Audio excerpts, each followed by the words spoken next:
북한이 이른바 송민순 회고록 논란에 대해서 첫 번째로 공식적인 반응을 냈습니다. 당시 우리 정부가 유엔 북한 인권 결의안에 대해서 먼저 의견을 물은 적도 그리고 나중에 기권 입장을 알려온 적도 없다고 주장을 했습니다. 이선아 기자입니다.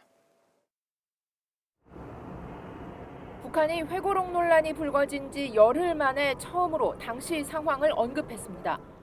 당시 우리 정부가 유엔 총회에 북한 인권 결의안 표결 전에 의견을 문의한 적도 기권하겠다는 입장을 알려온 적도 없다고 주장했습니다. 남측은 우리 측에 그 무슨 인권 결의안과 관련한 의견을 문의한 적도 기권하겠다는 입장을 알려온 적도 없다.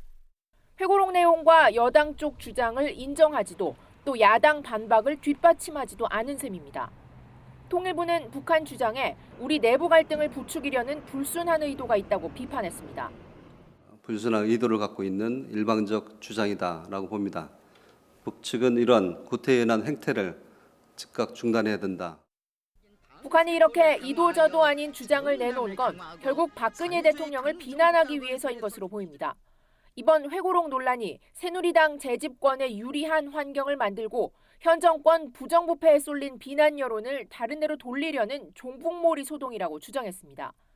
특히 지난 2002년 박 대통령이 한나라당 대표 시절 방북했을 때 눈물까지 흘리며 통일에 이바지하겠다고 다짐했다며 이러한 행동이야말로 더한 종북이 아니냐고 주장하기도 했습니다. 박 대통령 방북 당시 기록을 공개할 수 있다는 듯 압박의 메시지가 담긴 걸로 보입니다.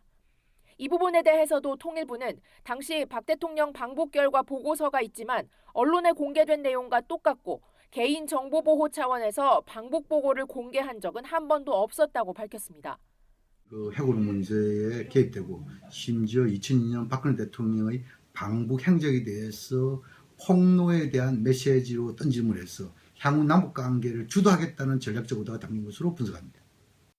앞서 송민순 전 외교통상부 장관은 회고록에서 지난 2007년 유엔 총회에서 북한 인권 결의안에 표결할 때 우리 정부가 북한에 먼저 물어본 뒤 기권했다고 썼고 더불어민주당 문재인 전 대표 측은 당시 기권은 이미 결정됐고 통보만 한 거라고 반박하고 있습니다.